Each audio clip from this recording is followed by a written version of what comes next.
जय मसीह के मेरे प्यारे प्रियो, आशा करती हूँ आप सब अच्छे होंगे। प्रभु आप सबको आशीष दे।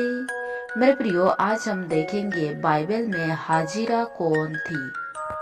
उत्पत्ति 16 उसका 1 लिखा है, अब्राहम की पत्नी सारे के कोई संतान ना थी। उसके हाजिरा नाम की एक मिस्री दासी थी। मेरे प्रियो, अब्राहम की पत्नी जो थी सारे, जिसे हम सारा भी कहते हैं, उसकी एक मिस्री दासी थी और उसका नाम हाजिरा था। और सारा ने सोचा कि मेरा तो कोई संतान नहीं है, इसीलिए मैं उसे अब्राहम के पास भेजूं ताकि परमेश्वर उसके द्वारा मुझे एक संतान दे।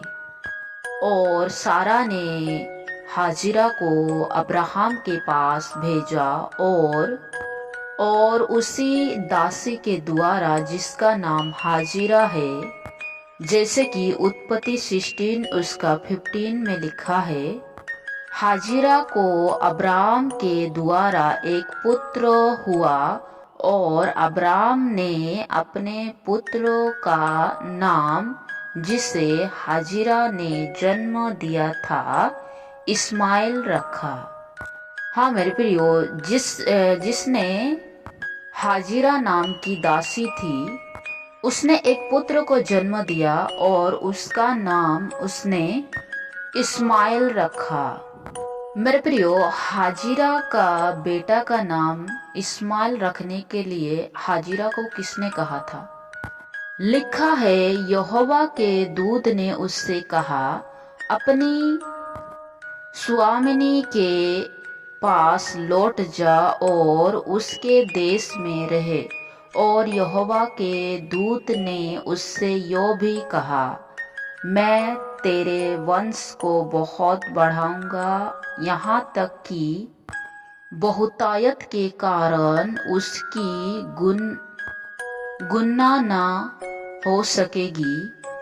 और यहोवा के दूत ने उससे कहा, देख, तू गर्भवती है और पुत्र जनेगी, तू उसका नाम इस्माइल रखना, क्योंकि यहोवा ने तेरे दुख का हाल सुन लिया है।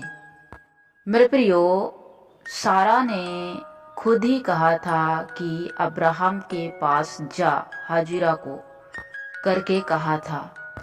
और उसी सारा ने फिर कुड़कुड़ा के उसे घर से निकाल दिया। जब वो जंगल में थी, तब परमेश्वर के स्वर्गदूत ने आके उससे ये सब बातें कही। इसके बाद हाजिरा ने इस्माइल को जन्म दिया। और आगे चल के जब इसहाक पैदा हुआ, तब दो बड़ी जातियों की शुरुआत हो गई। मेरे प्रियो, यही थी हाजिरा की कहानी। प्रभु आप सबको आशीष दे। सबको जय मसीह की।